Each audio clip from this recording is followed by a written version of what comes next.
Buenas tardes. Vamos a continuar con la serie de entrevistas que se están realizando a propósito del trabajo de historización de Abdeva y la confección de una historia pormenorizada de nuestra institución. Yo soy Alfredo Ortiz Fraula y hoy voy a tener el placer de conversar con Alfredo Painceira. ¿Por qué está seleccionado a Alfredo Painceira para ser uno de los entrevistados en este trabajo de historización? Alfredo estuvo presente desde la hora cero de la creación de Abdeva, mejor dicho, desde los debates previos a su fundación. Luego de consolidarse la formación de Abdeva, en ese momento de inicio toma a su cargo el área de publicaciones y es en ese momento en el que se crea la revista de Abdeva bajo su dirección. Poco tiempo después, como delegado de Abdeva, participa de la fundación de FEPAL, que sustituyó a partir de ese momento a la COPAL. Algo más adelante, Alfredo, durante la presidencia de Joel Sack, dirigió el Instituto de Formación Psicoanalítica, en el preciso momento en el que se incluyen a los psicólogos en la formación, algo que hoy resulta muy natural, pero era un elemento no fácil en esa época. A fines de los 80, principios de los 90, en la época que siguió y se consolidó la construcción de la nueva sede, ocupa la presidencia de Abdeva. Y entre 2009 y 2013 es rector del Instituto Universitario de Salud Mental de Abdeva. De modo que es un interlocutor válido que ha recorrido los pasillos de nuestra institución y conoce en perspectiva los pormenores de la historia de Abdeva. Entonces esto lo transforma en un testigo fiel y observador atento, además de ser un pensador lúcido sobre la práctica del psicoanálisis. Vamos entonces a los orígenes. Alfredo, bienvenido. Y el primer tema del cual nos gustaría que nos cuentes es a propósito de la fundación, del contexto general y el contexto del campo psicoanalítico en la época en que se genera y se crea Abdeva. Bueno, si bien Abdeva se funda en el 77, los antecedentes de la fundación de Abdeva se remontan mucho más atrás, porque en APA convivían distintos grupos de psicoanalistas con concepciones muy diferentes respecto de lo que era el psicoanálisis. Como consecuencia,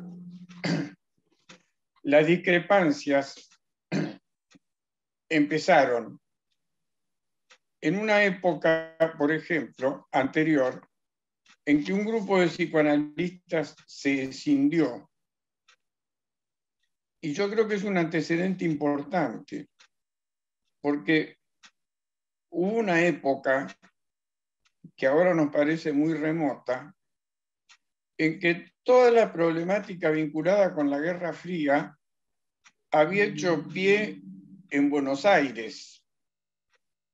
Allí surgieron una serie de problemas que conmovieron seriamente la identidad y la posición de los psicoanalistas y la importancia tremenda que tiene en el psicoanálisis la posibilidad de que los psicoanalistas mantengan su neutralidad para no perder de vista el objeto del psicoanálisis, que es el inconsciente del paciente, los conflictos inconscientes del paciente, y ayudar al paciente a liberarse de las inhibiciones, síntomas, etcétera, a través de un proceso que se da dentro del paciente y que se actualiza en la relación terapéutica con el analista. Por supuesto que el hombre es él y su circunstancia, como también lo decía Ortega y Gasset, refiriéndose a todas aquellas cosas que nos rodean y con las que contamos y que constituyen nuestra circunstancia. Por supuesto que es así. Pero el eje de nuestro trabajo es el inconsciente del paciente y los conflictos inconscientes del paciente. Nosotros, en relación al psicoanálisis, somos expertos. Somos la élite de la que Ortega hablaba en psicología, en La rebelión de las masas, que dice que siempre hay una articulación entre élite y masa, pero que uno es élite en el ámbito de los propios conocimientos y masa en el resto de los ámbitos. Nosotros somos expertos en psicoanálisis. Yo no soy experto en política, no soy experto en sociología. Como consecuencia, yo no tengo derecho a imponerle mis puntos de vista al paciente. El paciente acepta el encuadre que yo le ofrezco para efectuar un proceso analítico. Hubo un momento aquí en que se produjo un poco la rebelión de los iluminados, que suponían que su papel no era analizar a los pacientes, sino cambiar el universo, tomando la sociedad como eje de sus preocupaciones y no el inconsciente de sus pacientes. Se disponían entonces, o se dispusieron entonces a concientizar, decían, esto es, a llevar, a compartir sus propias ideas a los pacientes, contrariando la sustancia misma del psicoanálisis y tomando en sus manos decisiones y creencias ajenas. APA se abroqueló en contra de esta pretensión de invasión de la intimidad de los pacientes y este descentramiento del objeto del psicoanálisis, que es la persona, y más específicamente el inconsciente de esa persona. No olvidemos que el psicoanálisis nació de la mente de un liberal de la vieja escuela, como Freud se definía a sí mismo, lo que expresa en su definición del psicoanálisis como terapia que actúa per via di levare, dejando surgir lo que nace del paciente, y no per via di porre, poniendo encima del paciente lo que nace del analista. Yo creo que esto produjo una fuerte conmoción en toda la sociedad psicoanalítica y trajo como consecuencia por primera vez la aparición de dos listas que se confrontaron en las elecciones siguientes. Después de producirse esta sangría, este grupo de personas que se fue hizo una opción política criticada severamente por José Blecher, por ejemplo, que daba el ejemplo de George Politzer, que cuando hizo una opción política dejó su profesión, porque iba a perder objetividad en el trabajo con sus pacientes. Yo creo que hacer una opción política es legítimo, pero continuar, impregnar el trabajo psicoanalítico con la opción política que uno haga es algo totalmente ilegítimo. En ese momento, sin embargo, se habían hecho cuestionamientos respecto de la organización de APA. Por ejemplo, en APA había personas iguales y otras más iguales, porque, por ejemplo, en todos los temas de importancia y en las elecciones, solo votaban los miembros titulares. Los miembros adherentes pagábamos la cuota, pero no votábamos, ni participábamos, teníamos voz, pero no teníamos voto en ninguna decisión de las que se tomaran. Eso generaba una exclusión cada vez mayor de personas que evidentemente no estaban conformes con ese manejo. Había un grupo reducido de personas que dirigían la institución.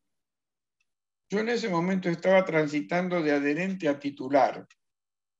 Fui el último miembro titular que fue elegido titular con la presentación de un trabajo. y la discusión pública del trabajo, la defensa pública del trabajo. A partir de entonces, eso vino después de la elección. En la elección se confrontó un grupo que proponía, yo digo proponíamos, pero Adamos dijo el mosquito. Yo era un miembro poco importante, no votaba, por ejemplo, porque todavía no era titular.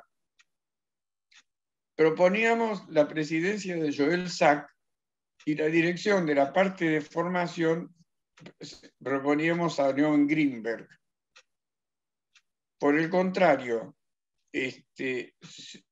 nos enfrentó una lista que había estado preparando dos personas muy serias de APA, con ideas diferentes a las nuestras, que eran Willy Barangé y Jorge Mon, que habían hecho un movimiento que tendía a la modificación de la estructura de APA.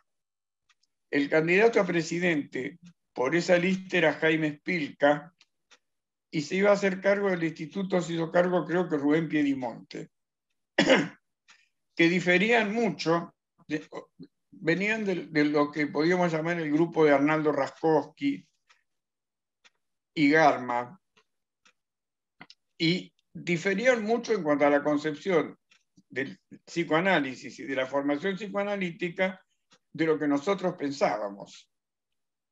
Sin hacer juicios de valor, eran muy diferentes. Había un empate técnico y suponíamos que iba a desempatar Wender, que era presidente, y que iba a desempatar a favor de Joel Sack.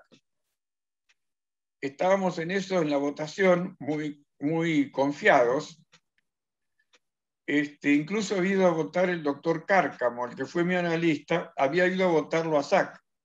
Hacía muchísimos años que no iba a APA, entre otras cosas porque en APA habían excluido al grupo de Cárcamo. Yo fui el primer analizado de Cárcamo, después de Abadi, muchísimos años antes, que llegó a ser miembro titular en APA. Los analizados de Cárcamo quedaban en adherente siempre, pese a que había gente de mucho valor. No importa, eso es un detalle. En el momento de la votación, llegó un miembro que estaba muy enfermo y que murió muy poco tiempo después, que lo llevaron a votar y desequilibró la balanza. Ganó por un voto Spilka. Los cambios que se hicieron sin consensuarlos. Tampoco se consensuaban los cambios que se hacían antes cuando los titulares votaban y los demás no. Siempre había un grupo que preponderaba. En este caso, hicieron seminarios optativos y rompieron con el programa tradicional que partía de la enseñanza de Freud, ineludible, de Melanie Klein, el análisis de los sueños, técnica, etc. Todos seminarios ineludibles. Y proliferaron los seminarios, cada uno de los cuales tenía un puntaje. A los candidatos se les exigía un cierto puntaje. Yo llegué a conocer candidatos que cursaron 18 seminarios en un año. Hoy día, cursando 3 seminarios por cuatrimestre, saben perfectamente bien que es imposible cursar tantos seminarios y estudiar. Había incluso un seminario que era la Divina Comedia en italiano. Tenía muchísimos inscriptos. Ninguno de los inscriptos hablaba italiano, pero sumaban 10 puntos a su... Tenían créditos rápidamente. A su puntaje, tenían 10 puntos de crédito. Nosotros estábamos en total desacuerdo con eso. Y estábamos en desacuerdo con que se flexibilizara el número de sesiones. Y estábamos en desacuerdo con que la promoción se hiciera de miembro adherente a titular por trayectoria y no por la presentación de un trabajo. Que yo sigo creyendo, aunque en Ardeva se modificó eso ahora, que es la forma más idónea para hacer la promoción. No solo el trabajo, sino la posibilidad de discutir el trabajo con otros colegas abiertamente para demostrar el fundamento de sus argumentos. En ese momento, a todo esto empezó a transcurrir por el año 75, 74. O sea que no fue el año 76 que llegó el proceso y nosotros dijimos vamos a hacer una institución. El proceso fue un obstáculo importantísimo para poder hacer una institución. Porque los psicoanalistas, un poco en función de esta politización de un grupo reducido que se fue, éramos sospechados. Y todo lo que fuera atribuirnos la posibilidad de hacer una nueva institución era fuertemente obstaculizado. Trataban de dificultar y de impedir que eso ocurriera. Hubo que hacer, no las hice yo, pero hubo que hacer muchas gestiones para poder hacer una nueva institución. Entonces, en ese momento, antes de hacer Abdeva, hicimos un grupo que se llamaba Ateneo. En el grupo Ateneo, a mí me nombraron a cargo de las publicaciones. El secretario de publicaciones era Darío Sor, que quería hacer un fichaje de obras, etcétera, y me pidió a mí que me hiciera cargo de las publicaciones. Hicimos una publicación y un trabajo realmente muy lindo que hizo toda la institución en un pie de igualdad. No era una institución, el Grupo Ateneo, pero era un grupo la futura Abdeva, Mm. en donde alquilamos un salón, donde pusimos la mosca todos por partes iguales, prolijamente, y discutimos durante muchas horas acerca de la identidad del psicoanalista, qué caracterizaba hoy la identidad del psicoanalista, porque era el tema de nuestra preocupación, porque estaba fuertemente conmovida la identidad del psicoanalista a esas alturas. Yo me ocupé personalmente de hacer imprimir a mi mimeógrafo. Hicieron un cuadernillo que yo tengo perdido por algún lugar, pero ahora con la cuarentena no puedo llegar al consultorio donde seguramente está guardado, que todavía lo guardo, con la participación de todos y cada uno de los miembros, futuros miembros de Abdeva. Fue una reunión muy fructífera. A partir de allí tratamos de hacer un instituto dentro de APA, como ocurre en Londres, donde hacen una formación diferente. El grupo kleiniano, creo que fundamentalmente tiene un instituto paralelo dentro de la institución. O sea, nuestra intención no fue irnos de la institución, en principio, sino tener en la institución un espacio donde nuestros analizados pudieran tener una formación que nosotros considerábamos acorde, una formación ordenada, donde hubiera garantías de que los conocimientos básicos del psicoanálisis estaban, la base sobre la que se iba a sentar todo el resto. Es obvio que eso no fue posible dentro de APA y a partir de eso... eso no fue posible. Se genera negaron en la redondo y nos sugirieron, yo creo que es como esos matrimonios que se empiezan a divorciar, se empiezan a separar, uno dice, bueno, yo me voy a dormir en el otro cuarto, y el otro le dice, no, mira, yo prefiero alquilarte una casa muy linda en un barrio cerrado, y termina perdiendo mucha plata, pero no importa, con tal de que se vaya el otro, ¿no es cierto? Aquí fue más o menos igual, porque nos dijeron, no, no se hagan problema, nosotros váyanse, porque el problema es que quedábamos sin cobertura internacional, digamos, sin OSDE. Bueno, esa es cobertura médica, pero más o menos, quedábamos a la intemperie. Entonces nos dijeron, no, no se hagan problema. Nosotros nos vamos a ocupar de que a ustedes los traten muy bien en IPA y les den cuanto antes el reconocimiento como institución. Sociedad autónoma.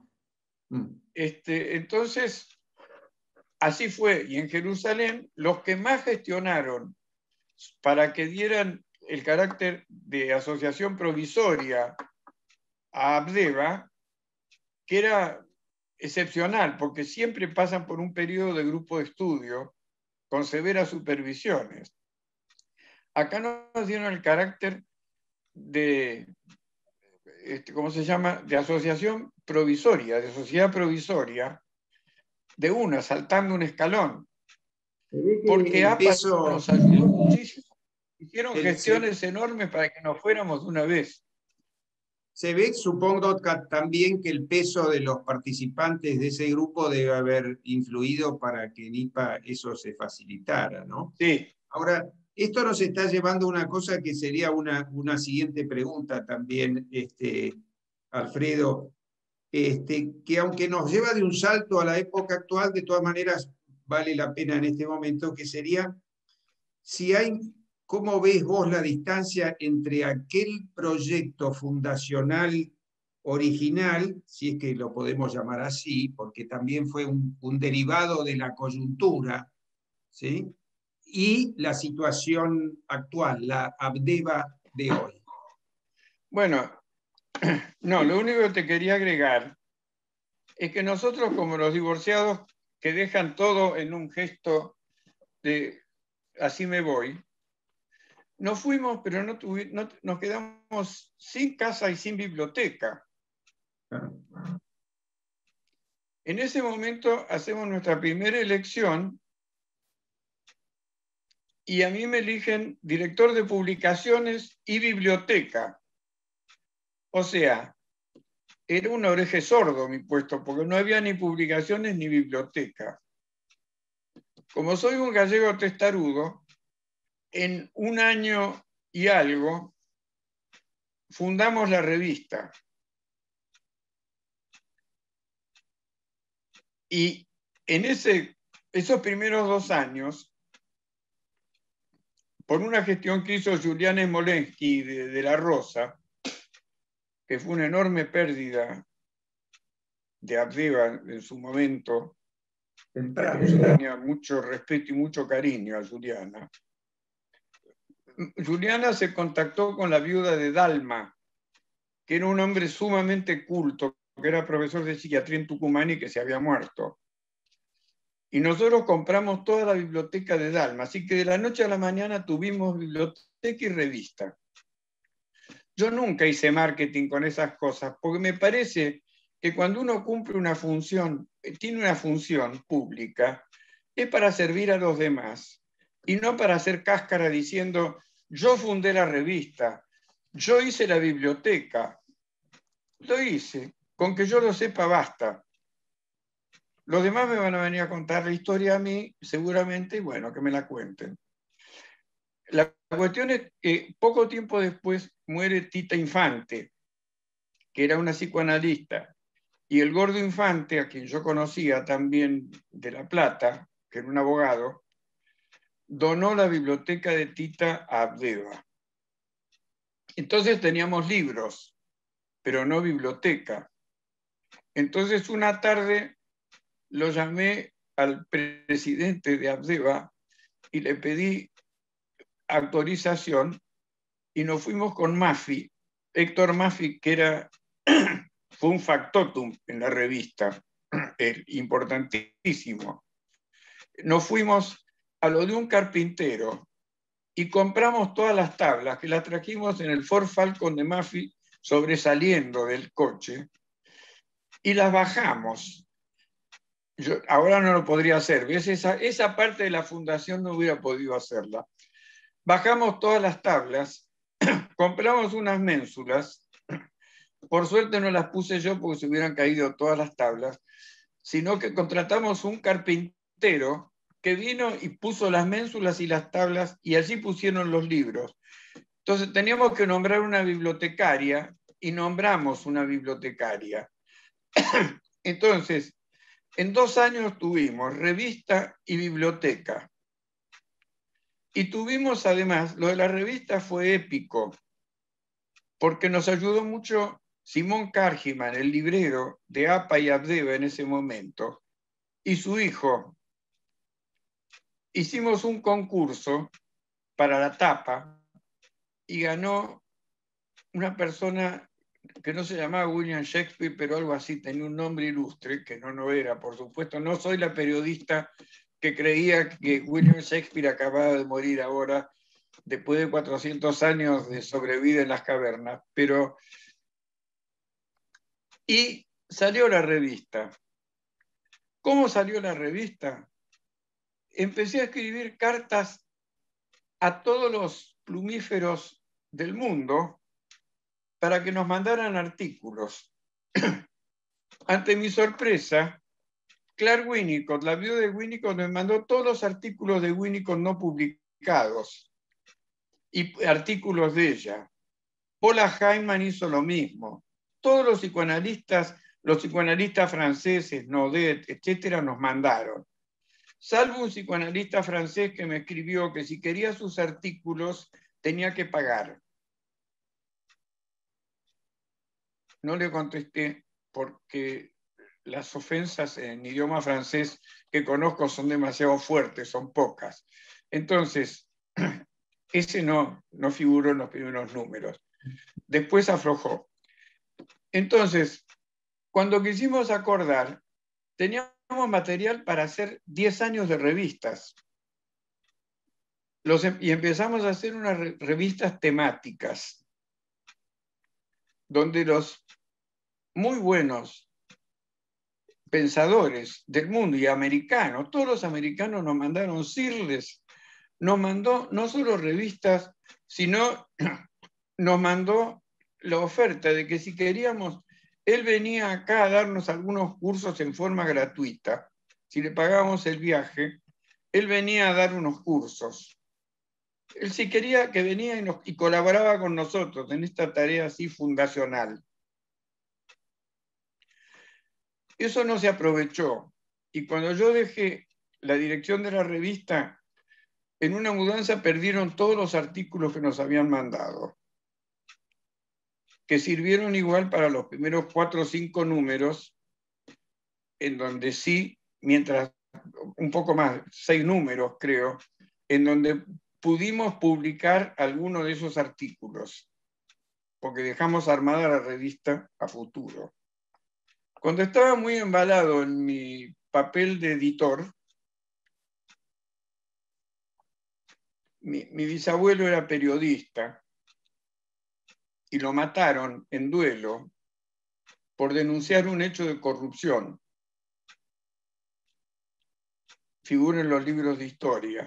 Dirigí el diario El Nacional de Sarmiento y el que había hecho el acto de corrupción, no voy a dar el nombre, está en el libro de historia, la Argentina que vivió, no sé cómo es, una colección de libros de historia argentina, y sobre los duelos. Lo retó a duelo y lo mató. Él había fundado el Colegio de Escribanos y era director del diario Nacional. O sea, mi vocación periodística seguramente viene de allí, y mi hermano es un excelente periodista de la ciudad de La Plata que hoy está retirado. O sea, algo de eso debe haber en mi vocación por la revista. Pero me sacaron de la revista no porque me echaran de la revista, sino porque me pidieron que me hiciera cargo del instituto. El Instituto de Psicoanálisis. Abdeva también se formó con la coexistencia de 2 grupos, fundamentalmente. Había un grupo donde estaban Lieberman, Sack, Echegoyen, etc. Y otro grupo en donde estaba Regis Cerebriani, los Berestein, todos pensábamos, más o menos, teníamos una idea afín respecto de la carrera, pero eran 2 grupos preexistentes. Yo no había llegado a formar parte de esos grupos, porque era de los analistas didactas jóvenes que formaron Abdeva. Lo que pasa es que les costaba juntarlos en el Instituto de Psicoanálisis y tenían conflictos en ese momento, porque no se daban bolilla. Entonces, admisión, seminarios y análisis didáctico funcionaban de una manera autónoma, separados, y no había un instituto que los unificara. Los intentos que habían hecho, que con Ricardo Albenburg y con Fernando Villar no tuvieron mucho éxito, no concurrían a las reuniones. Yo pude hacer el Instituto Unificado con la colaboración de Elizabeth, de Tuti Kaplan, de Guillermo Lancel, de Natalio Zwick y Darío Sor, de Alejo de la Rosa, de Moy Rabí. Pudimos hacer un instituto que funcionó muy bien durante 4 años. Organizamos el instituto, hice un proyecto de evaluación de los profesores que consiguieron impedir que se hiciera siempre. Nunca se aplicó. Porque a los profesores no les gusta ser evaluados.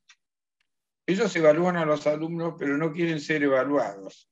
Y eso ha ido cambiando con los tiempos y es de ahí que me gustaría arrancar con deslizar esto hacia otro interrogante. Bueno, porque eso pasó con Yusam.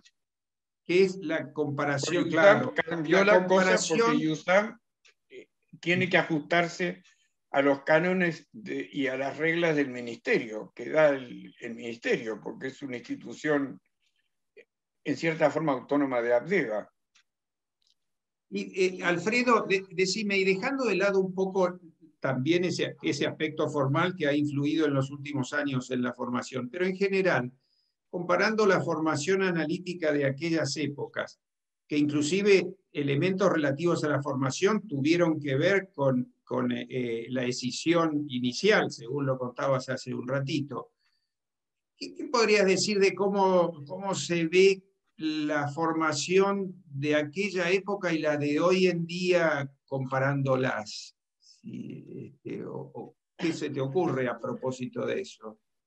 En lo formal, yo creo que hay un cambio radical que se produce cuando la formación sale de Abdeva y entra en el ámbito de una institución universitaria que es Yusam, que se rija por la ley universitaria, que ya no se rige por los principios y costumbres de IPA. Olvídate, es un milagro que hayan permitido que haya una carrera en donde se exige un análisis didáctico. Es un milagro. Ninguna carrera universitaria admitiría hoy esa exigencia. No sé cómo ocurrió, se les traspapeló, por suerte. Pero en cuanto a los programas formativos, es muy parecida la estructura. Porque Abdeva, a diferencia de APA, no flexibilizó la promoción, ni flexibilizó mucho la elección de seminarios. No se puede hacer cualquier seminario. Se puede hacer como seminario excedente o auxiliar. Y algún optativo, pero no toda la carrera. Pero hay muy pocas modificaciones. Lo que se ha modificado es la frecuencia de sesiones, de 4 a 3. Y creo que tendría que flexibilizarse más para adaptarse a las condiciones en que hoy se hace psicoanálisis. Bueno, ese es justamente otro terreno que nos gustaría que pudieras decir algo, y que sé que es un tema que te ha estado interesando también ahora, a propósito sé que algunas cosas vas a presentar próximamente sobre la curación, pero ¿cómo ves a la práctica psicoanalítica hoy en día comparada con la práctica de otras épocas? ¿Se trabaja igual? ¿Qué cambió? ¿Cómo lo ves ese aspecto de nuestro quehacer? Yo creo que acá cotidiano? hay no soy historiador y no pretendo ser historiador, pero vivimos en una cultura donde la aceleración y la velocidad, lo visual, que es lo inmediato, este libro fantástico, el Homo Videns. La naturaleza, la sociedad teledirigida. Sí, donde sobre todo la sociedad irreflexiva, porque es la sociedad que tiene la impronta de la noticia visual, que no permite la reflexión como el artículo escrito. Antes había grandes periodistas, grandes escritores. Hoy un periodista dice, se murió fulano, y se murió fulano, aunque fulano esté vivo, ha pasado. Y le dicen a uno, no hay inflación, y nosotros sabemos que hay un 60% de inflación anual. O nos dicen, este país está en plena catástrofe y nosotros salimos y no vemos que haya una catástrofe. Pero sin embargo repetimos que hay una catástrofe. O sea... Y la práctica analítica... La práctica analítica yo creo que ha quedado reducida a muy, muy pocos casos, tal cual entendemos el psicoanálisis. Se cumple un poco la predicción de Blecher, que nos decía, cuando nos enseñaba a enseñar, porque hice un curso de formación para profesor en APA, nos decía que el psicoanálisis, como lo entendíamos entonces, donde todos estaban llenos de guita los psicoanalistas, yo no, pero la mayoría sí, iba a desaparecer, iba a quedar reservado a los psiquiatras que convenía que hicieran una formación psicoanalítica, a los psicoanalistas, a los que trabajaban con chicos, etcétera, en donde era muy importante un análisis profundo. Que en los demás casos lo que se iba a hacer era una suerte de análisis aplicado. Eso es una de las materias faltantes en USAM que no pudimos poner cuando estuvimos en USAM. Vos también estuviste acompañándome en la gestión generosamente, y Horacio Rottenberg antes que vos. No se nos podía ni ocurrir poner una cosa así, porque no se podía modificar la plantilla de materias que se habían puesto al principio. Ya entonces era anacrónico el programa, porque no incluía este cambio que se estaba registrando, no lo previeron. Y no previeron que una vez que lo ponen, no se puede cambiar porque el ministerio no deja que vos cambies en carreras en curso, cambies el programa y agregues materias.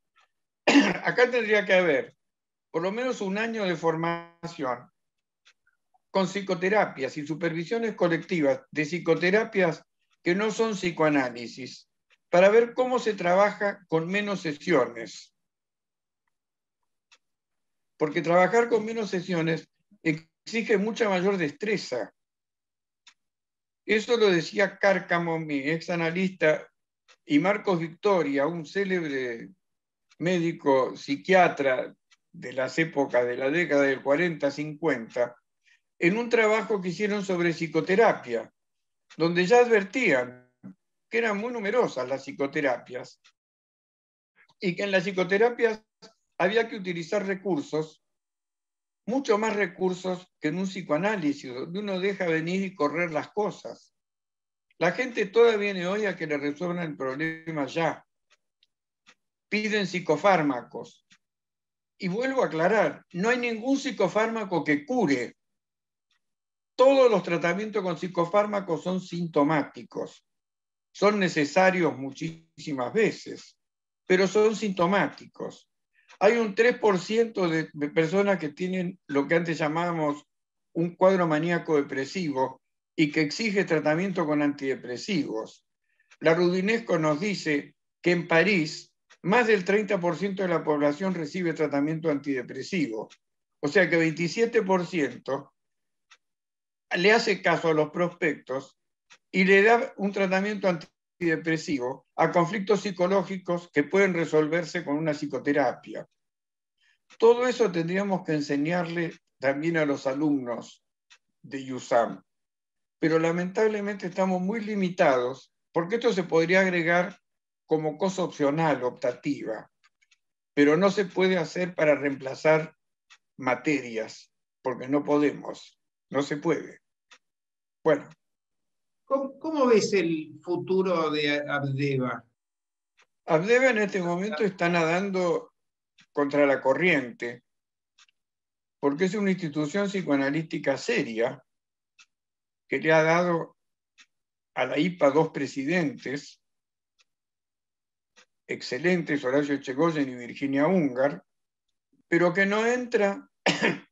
La forma de entrar sería esta que te digo, hacer un año opcional donde pudiéramos ver todas las variantes de modificaciones de la psicoterapia psicoanalítica aplicables a las consultas de personas que vienen urgidas por problemas actuales.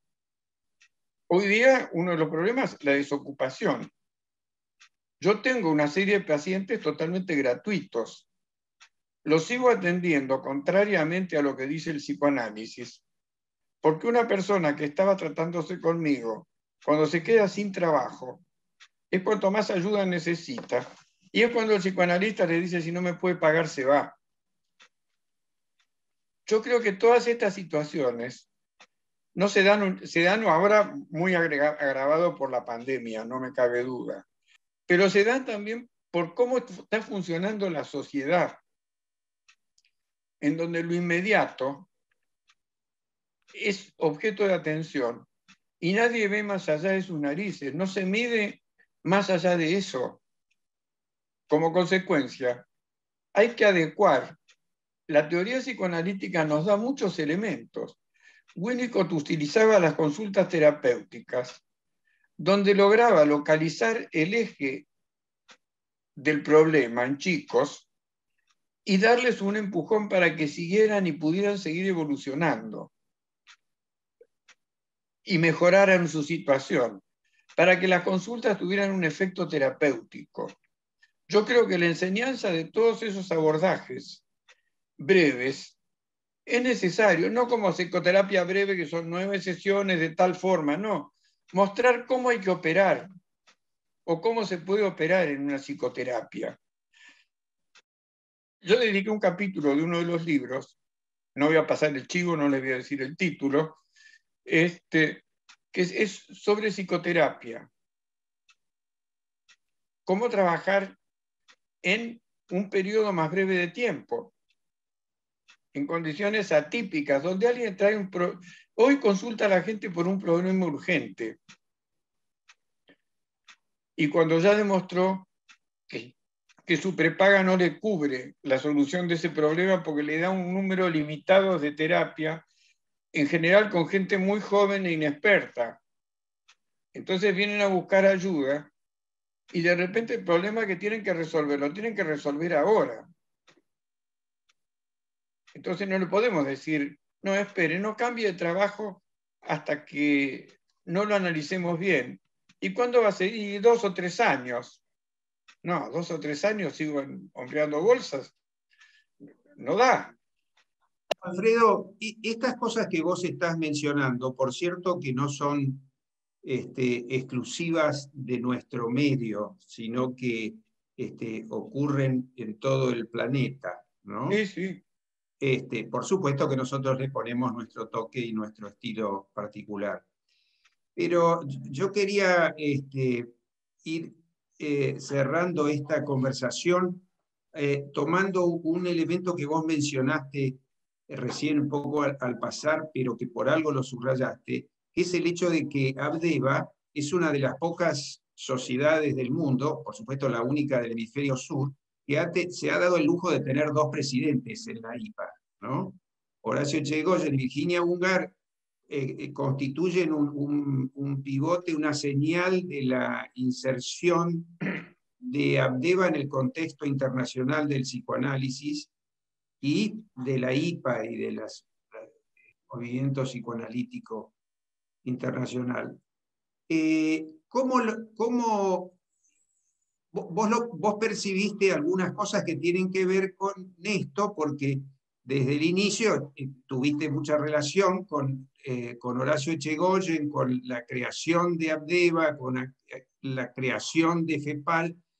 ¿Cómo ves la cuestión de Abdeva y las sociedades internacionales en la época de los comienzos y hoy en día, hasta donde vos podés percibir?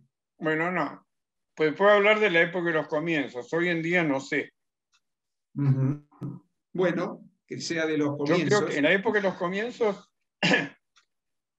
lo que caracterizó a las autoridades de Abdeva y Abdeva fue la seriedad y la humildad. Cuando nosotros fuimos a incluir a los psicólogos en la formación, era un tema muy difícil porque acababa de derogarse la ley Carrillo, que prohibía explícitamente y consideraba curanderismo cualquier psicoterapia que no fuera practicada por un médico. Por un médico. Entonces, se acababa de dejar sin efecto la ley Carrillo un tiempo antes. Y nosotros íbamos a incluir a los psicólogos. Para eso tuvimos una reunión con Lofer, que era un psicoanalista inglés. Moses Lofer. Sí, que vino a Buenos Aires junto con otra delegación. Y tuvimos varias reuniones en la vieja casa de Abdeva.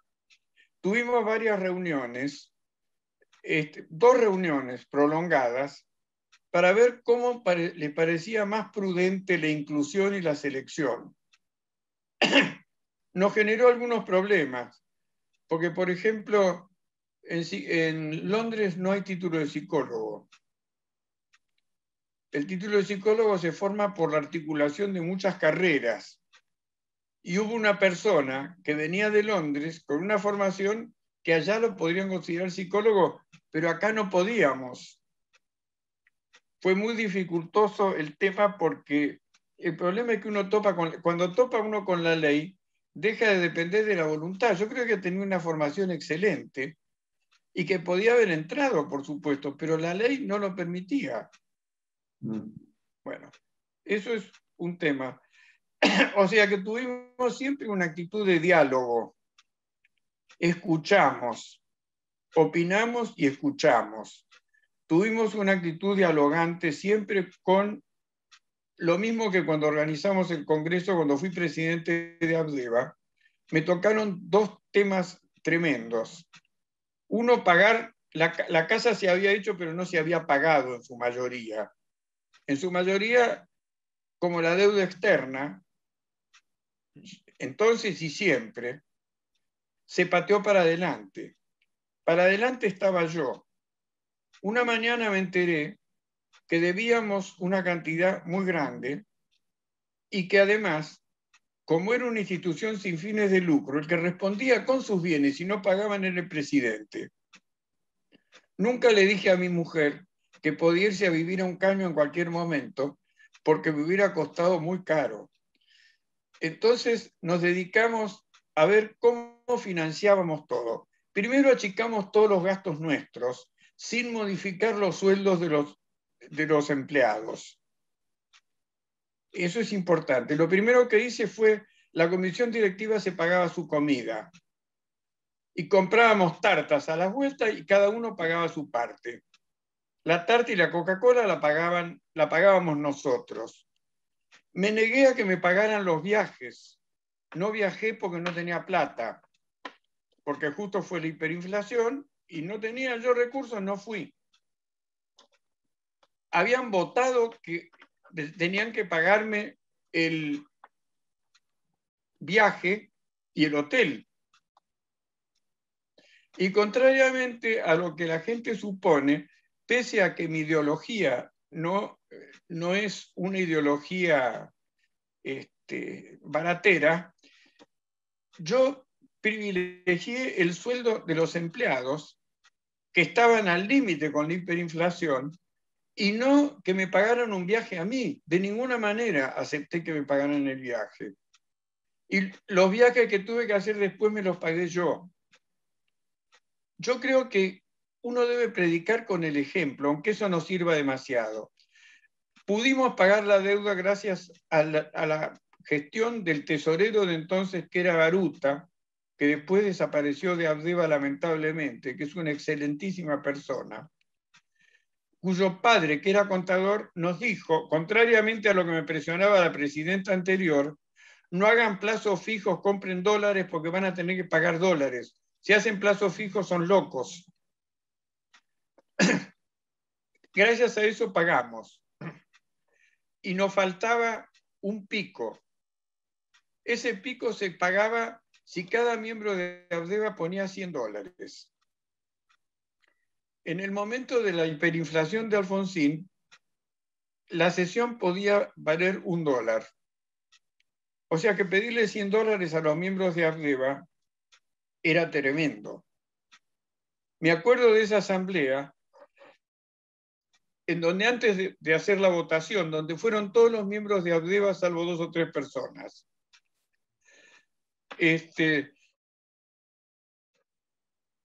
pedí que fuera optativo, que pusieran una cuota de $100 optativa, que el que no podía pagarla no la pagara.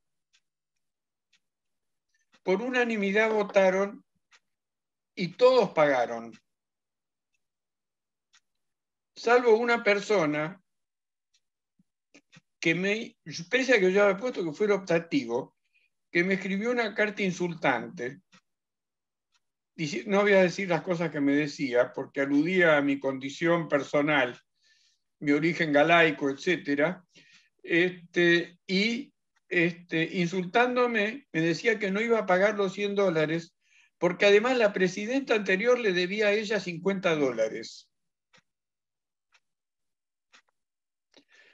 Saqué de mi pecunio los $50, los puse, fui a buscar, los puse en un sobre, se los mandé y le dije que había leído mal porque yo, que era un calvinista, no sé cuántas cosas más le atribuía, yo, que a eso, según ella, le hacía leer que era optativo. Yo había propuesto que fuera optativo y entendía que ella optaba por no pagar y estaba todo bien, no debía nada. Bueno, yo creí que iba a ser una tragedia, pero me la encontré al salir y me dio un abrazo y me dice: hola Alfredo, tanto tiempo. O sea que rompí la carta y no trascendió. Pero esos son los... Logramos pagar.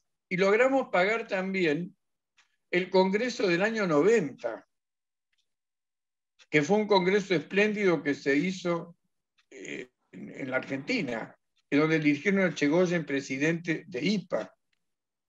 Todo eso lo pudimos hacer. Ahora, si yo quiero que esto lo conste en un libro de historia con letras de oro y que me hagan un monumento como al Mostaza Merlo en la cancha de Racing, no. Nunca hice marketing de las cosas que hice, les cuento cómo fue. Incluso Audeva funcionó en una época de obra que estábamos sin casa, éramos homeless, funcionó en mi consultorio. Bueno, la cuestión es que la secretaria de Audeva, que estaba en mi consultorio en vacaciones, llevó a su sobrina y había cortes de agua en esa época. Abrió todas las canillas la chica, la nena, y se fueron el fin de semana. Se inundó todo mi consultorio y el piso de abajo.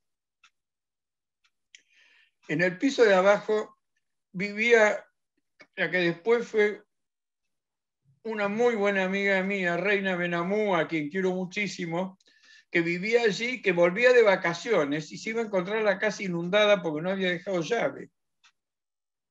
Entonces, cuando me enteré, contraté un arquitecto y el arquitecto le esperaba en la puerta antes que abriera la puerta.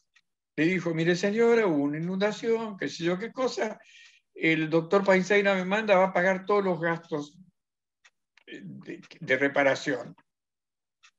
O sea que quedamos como chanchos con Reina, nos llevamos muy bien siempre, y le arreglaron la casa, se la dejaron perfecta, le cambiaron el parquet. Después de eso, Audeva me restituyó el dinero, eso sí.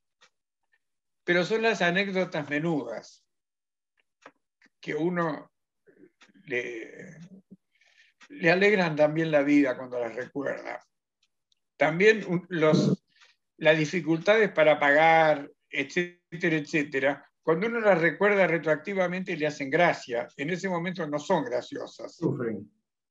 Alfredo, te agradecemos Te agradecemos muchísimo tu participación y tu historización, porque nos has traído desde los hechos, las imágenes de los hechos, los conceptos que están detrás que movieron a los hechos, y estoy seguro que eso va a ser muy útil. ¿Querés decir alguna última cosa para que cerremos esto? Algo acerca Bueno, de lo que quieras, de lo que hemos hablado, de la Abdeva, de antes, de hoy, lo que quieras. lo único que quiero decir es que hablar de Abdeva sin acordarse de las grandes figuras que tuvo Abdeva, como David Lieberman, Joel Sack, y la lista es interminable. Tanto que yo creo que soy de los últimos moicanos. El libro de Fenimore Cooper que leíamos cuando éramos chicos, uno de los últimos de la colección Robin Hood, yo creo que soy de los últimos moicanos. Me acuerdo de toda la cosa así de epopeya que tenía la reunión en los livings, porque entrábamos todos en un living grande. Entonces nos reuníamos en lo de Sarita Harast, que tenía un living muy grande, a veces en lo de Isidoro Erestein. Y ahí fuimos fraguando Abdeva. Yo quiero mucho a Abdeva, participé en su fundación, participé después en todos los puestos que me pidieron que ocupara.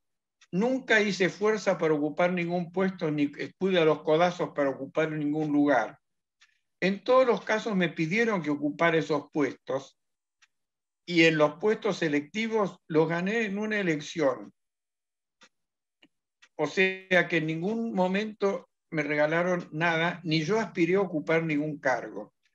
No usufructué ningún cargo, ni saqué ninguna ventaja del cargo que ocupé. No me pagaron viajes, no me pagaron comidas, no me pagaron nada, porque creo que el mayor pago es que las cosas salgan bien.